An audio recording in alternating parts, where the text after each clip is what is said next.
We were earlier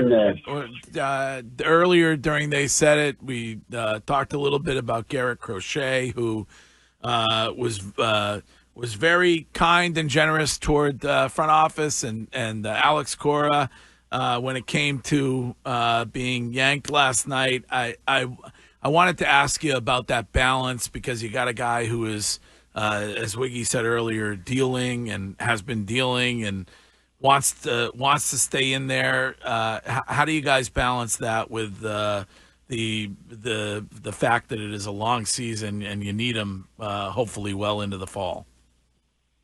Yeah, it's really hard because you just said it. He's dealing and in the moment, he's looking the way he looks, and then you make a decision that is really rooted in sort of the overall best health of the team. But those are the hard decisions that our guys have to make night in and night out. We're preparing for 162.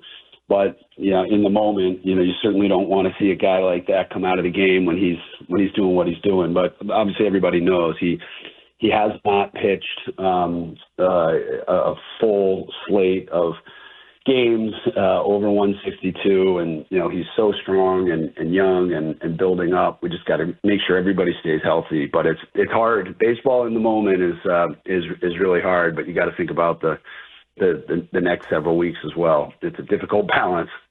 Sam, I think a lot of media and fans tried to paint a picture that Crochet was upset with what happened last night. Obviously, we heard from him. He didn't seem upset, but there's a bigger narrative around this Red Sox team right now that there might be a communication issue, whether it was with Rafi Devers and John Henry having to fly out to talk to him. What would you say to fans that think that right now where we stand?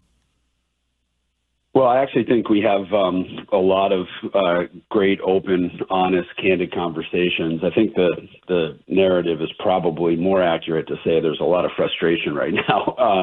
I don't think anybody, including our fan base, thinks this is a 500 team. It's not acceptable, not what we anticipated coming out of Fort Myers. Expectations internally, externally were a lot higher. So when that happens, when you fall short of expectations in the early going, I totally understand that you can point to different reasons. But the reality is we're just not getting it done yet. But we got a lot of confidence that this group is built to do a lot better than 500, and we got to get going. We got to start winning some series. That's the key thing, and start to push as we get into June.